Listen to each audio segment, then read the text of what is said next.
Car जय श्री राम। आज की इस वीडियो में हम बात करेंगे भारतीय इतिहास के 12 सबसे बड़े साम्राज्यों के बारे में। चंद्रगुप्त मौर्य ने देश का सबसे शक्तिशाली साम्राज्य स्थापित किया था। जानिए 12 सबसे बड़े साम्राज्य कौन से थे। पहले नंबर पर आता है मौर्य साम्राज्य। 321 ईसा पूर्व से 185 ईसा पूर्व संस्थापक चंद्रगुप्त मौर्य, और इसके सीमाएं थी अफगानिस्तान से बंगाल और दक्षिण में दक्कन पठार तक। वहीं पर दूसरे नंबर पर बात करें सातवाहन साम्राज्य। इसकी अवधि पहली सदी ईसा पूर्व से दूसरी सदी तक चली थी। इसके संस्थापक थे सिमुक। इसकी सीमाएं थी मध्य भारत से लेकर महाराष्ट्र, आंध्र प्रदेश और मध्य प्रदेश। वहीं पर हम तीसरे साम्राज्य की बात करें तो कुषाण साम्राज्य आता है, जो 30 ईस्वी से 375 ईस्वी तक चला था। इसके संस्थापक कुजल कटफिसेस को माना जाता है। इसकी सीमाएं थी उत्तर भारत, पाकिस्तान, अफगानिस्तान, मध्य एशिया तक था।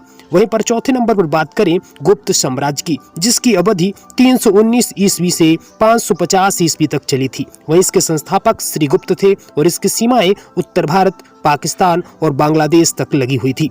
वहीं पर हम पांचवें नंबर पर बात करें तो पाल साम्राज्य आता है, जिसकी अवधि 750 ईस्वी से 1174 ईस्वी तक चली थी। वहीं इसके संस्थापक गोपाल को माना जाता है। इसकी सीमाएं बिहार, बंगाल, उड़ीसा और असम तक फैली हुई थी।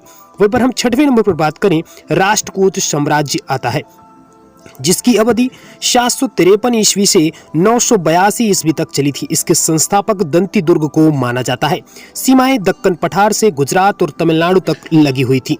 वहीं पर सातवें नंबर पर बात करें तो चोल साम्राज्य, जिसकी अवधि 9वीं सदी से 13वीं सदी तक थी। इसके संस्थापक विजयालय चोल को माना जाता है। सीमाएं दक्षिण भारत, श्रीलंका और दक्षिण पूर्व एशिया तक फैली हुई थी। वहीं पर आठवें नंबर पर बात करें तो दिल्ली सल्तनत आता है, जिसकी अवधि 1206 ईस्वी से 1506 ईस्वी तक चली थी। इसका संस्थापक कुतुबुद्दीन ऐबक को माना जाता है। इसकी सीमाएं अफगानिस्तान से लेकर बंगाल तक लगी हुई थी। वहीं हम 9वें नंबर पर बात करें तो विजयनगर साम्राज्य आता है, जिसकी अवधि 1336 ईस्वी से 1646 ईस्वी तक चली थी। इसके संस्थापक हरिहर और बुक्का नामक दो भाइयों ने की थी। इसकी सीमाएं कर्नाटक, तमिलनाडु और आंध्र प्रदेश सहित दक्षिण भारत के कई राज्यों तक फैली हुई थी।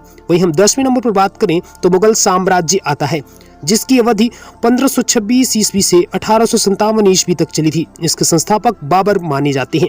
वहीं पर इसकी सीमाएं काबुल से बंगाल और दक्कन पठार से कश्मीर तक के लिए फैली हुई थी। वहीं पर हम 11वें नंबर पर बात करें तो मराठा साम्राज्य आता है, जिसकी अवधि 1674 ईस्वी से 1818 ईस्वी तक चली थी। इसके संस्थापक छत्रपति जी शिवाजी महाराज को माना जाता है। इसकी सीमाएं तमिलनाडु से दिल्ली तक भारत का अधिकांश हिस्सा इनकी सीमा से लगा हुआ था। वहीं पर हम 12वें नंबर पर बात करें तो सिख साम्राज्य आता है, जिसकी अवधि 1799 ईस्वी से 1849 ईस्वी तक चली थी। इसके संस्थापक महाराजा रणजीत सिंह थे और इसकी सीमाएं पंजाब, कश्मीर और हिमाचल प्रदेश के कुछ हिस्सों तक फैली हुई थी। साथ ही वीडियो आपको कैसी लगी कमेंट बॉक्स अपनी राय जरूर दीजिएगा। Thanks for watching this video. जय श्री राम।